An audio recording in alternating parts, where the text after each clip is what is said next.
Hi there, my name is Jessica, and my husband and I run an online Lyme disease advocacy and autoimmune disease group called the Healing Hands Duo. We also run a studio where we help others detox and devitalize pathogens using electromedicine, ozone therapy, and light therapy. I just want to thank Tick Bootcamp for inviting me today to speak to all of you and to share my story. My husband and I both contracted Lyme disease, but this was after I had already been diagnosed with an autoimmune disease by the name of Crohn's colitis back in 2008. I do discuss this on our YouTube channel. However, it wasn't until 2011 that my husband and I went to Mexico that we came back and my husband had the classic bullseye rash on his face. We did not know anything about Lyme disease at the time, so it wasn't something that we rushed off to the doctor to get checked out. At that point, he had already been kind of struggling with things like psoriasis, so we thought maybe this was just like a weird new flare that he was developing. So we didn't do anything about it right away. He then started to develop a fever and flu-like symptoms, which lasted about 2 weeks. But again, that's not something that we were alarmed by. I just want to put in here right now that my husband and I had been diagnosed with autoimmune diseases early on, and I had always really strongly, in my intuition, have believed that autoimmune diseases are derived from an underlying chronic low-grade infection. Even when I got my Crohn's, I had gone out to Mexico and come back with traveler's diarrhea that had kind of never went away. I even talked to my GI specialist about this, and basically, even with that, they kind of pawned me off back in 2008 and said, you're crazy, you have a predisposition to these autoimmune diseases and all that, and same with my husband's psoriasis. However, with both of those things, they did clear up with diet and doing supplementation. So again, that told me, when you get an autoimmune-like disease, it's because either there's an underlying infection or the immune system is compromised for whatever reason, in the sense that maybe your body's being overburdened by the toxins or just malnourished. So when this started happening the reason why I'm explaining that now is because when this started happening with my husband in 2011, you have to understand that that's kind of the approach we started to take with him really early on, because that was what we kind of believed already. So when he did get that fever, we just kind of started treating him with like natural stuff like vitamin C and eating a little bit better and things like that. But then several months later, things kind of started creeping back up on him. And it first kind of started out with him just getting really, really bad heart palpitations that would come and go. And then he was getting them so badly that he passed out a couple times at work. Brain fog. He said he was forgetting certain types of words, just various things like that. And it wasn't until we started looking at this a little bit more seriously when he started developing these weird twitches that he developed in his legs. And he started to develop a lot of things that were just looking a lot like he was having neurological issues. We thought, okay, this is just inflammation in the body. We're going to take our diet even further. We're going to go completely grain-free, sugar-free, starch-free, soy-free. We went on to a very strict SCD diet to help with my Crohn's disease, and that's how kind of I got off my medication the first time. And so he thought, you know what, I'm going to do whatever it is that you're doing and see if that helps. And again, it kind of did help. But it wasn't until about 6 months in, I woke up and I looked over at my husband and I said to him, what's wrong? Because he was just kind of had this really blank look on his face and he was staring up at the ceiling.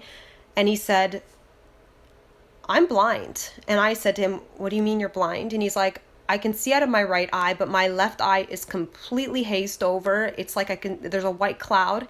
And I've been sitting here laying in bed for the last 10 minutes and I'm just completely blind.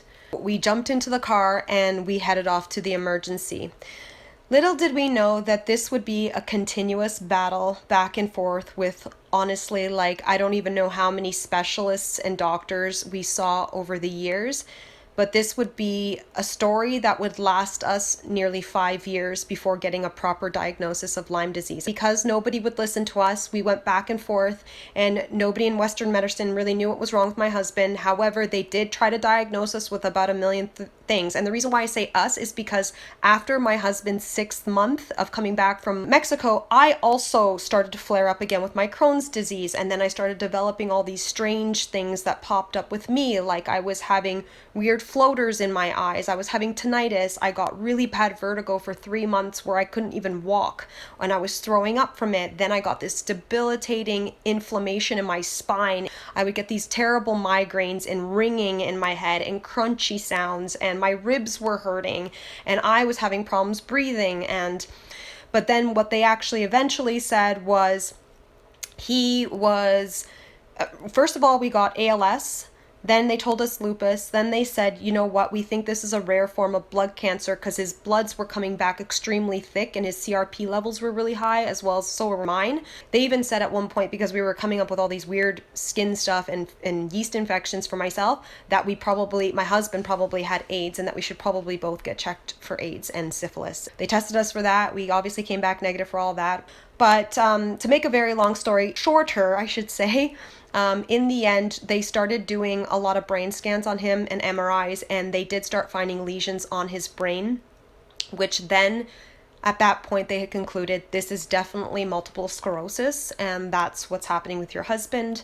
This is when they told us to basically prepare for the worst, because he would probably be in a wheelchair in 2 years. He would be blind and completely debilitated, and I would have to take care of him.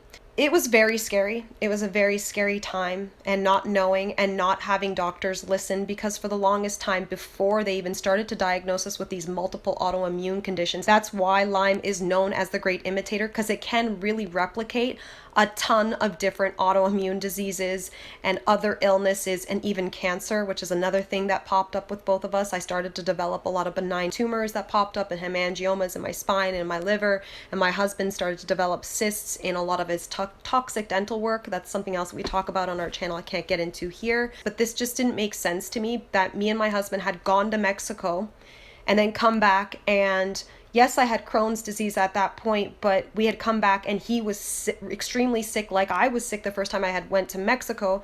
And I felt like, you know what, this sounded like this was an infection to me. I think I contracted Lyme disease is because there is speculation that it can be transferred from partner to partner through sexual intercourse. So I actually believe that my husband, I already had Crohn's and probably underlying infections, and then my husband went to Mexico and got Lyme disease and underlying infections, and because my immune system was already compromised, I think he transferred some of the infection off to me. Lyme disease is a spirochete, a lot like syphilis, and syphilis is a sexually transmitted infections. I do want to report though, where there is a will, there is a way, and both of us were not settling for those diagnoses. So back in 2014, that's also when we kind of started giving up on Western medicine and decided to do everything holistically. I started reaching out to a lot of the naturopaths, which were clients of mine at the time, even functional medicine doctors and various different people that I was working with at the time, and they all said, you know what, maybe you should get tested for Lyme disease. And I did get tested. Again, we talk about this on our channel, how I did get tested using an IGeneX test and blood test, and I did come back positive, but we did a lot of bile resonance testing. To be honest, to this day, I still think that my bile resonance tests and anything that I did in that realm was a lot more accurate than my blood test. Not that my blood tests didn't come back positive for Lyme, but when you have multiple co-infections, it does get very costly to do it that way, and bile resonance and other modalities in this particular field of medicine can tell you a lot more about what's going on in specific organs in your body, what parasites you're dealing with, what types of infections you're dealing with, as well as what types of reactivated retroviruses, because that's something that both of us had issues with, but particularly my husband, he had reactivated things like shingles and herpes and things like EBV, and like I said before, he was also struggling with Powassan. So that was all the stuff that we actually found out from bioresonance testing as opposed to blood tests. So that's when our healing journey kind of really did begin. We had already been doing quite a bit of stuff prior to that, but we hadn't really gotten introduced to doing things like IV drips and doing electromedicine, frequency therapy medicine, ozone therapy medicine, as well as like light therapy, until we really started getting super serious about that stuff probably back in 2000. We did a little bit of it prior to 2016, but I think we were doing it more consistently at that point. It's now been about 2 years where we haven't had really any symptoms of Lyme. If I find myself stressing out about a lot of things and not taking care of my body, I can usually kind of reactivate my Crohn's colitis. But usually I can get that under control now within about a week or two doing electromedicine, specifically light therapy using our two machines, which is the Photon Genius as well as the Photon Genie. So again, guys, thank you so much for listening to me. I want to thank all of you guys if you've watched this video right through. And again, I wish you all well and send you all love and light in your healing journey. Bye-bye.